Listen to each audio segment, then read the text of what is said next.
Hey guys, welcome back. In this video we are going to be going over a compound called NaCl that uses ionic bonding to be created. And NaCl, also known as salt, is a combination of sodium and chloride. And we are going to be seeing how that ionic bond is going to be formed between these two ions. So now let's first look at Na, our sodium atom on the left. So our first shell is completely filled with 2 electrons. Our second shell is also completely filled with 8 electrons. But our third shell has 1 valence electron. Okay, we'll note that down. We have 1 valence electron here.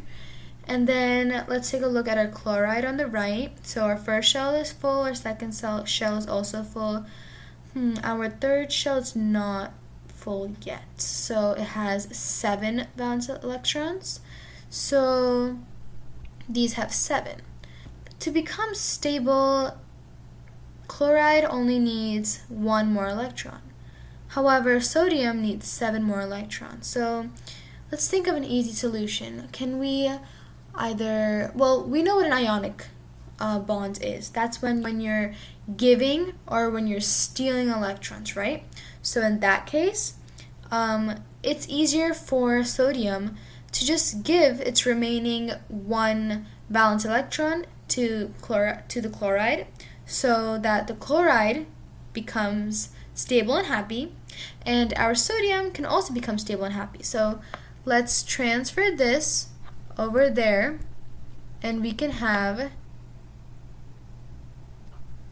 it transfer there. So now our sodium is going to be giving our electron to the chloride. So now this is not there anymore. That electron's gone. It's gone to the chloride.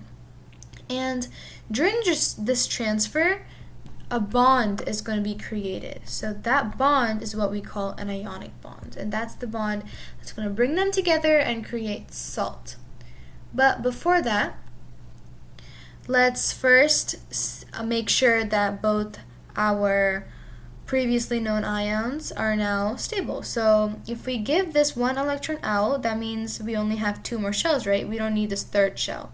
So our sodium is stable, right? First 2 shells are filled. We don't have a third shell anymore because we gave off that remaining lingering extra electron. Our chloride that used to have 7 electrons got that 1 needed electron from our sodium and is now stable because it has 8. So yeah, our chloride is stable, so as our sodium. So the bond is what makes them come together, our ionic bond, and we get NaCl, which is also known as salt. So the next video we'll be going over covalent bonds. So see you, stay tuned.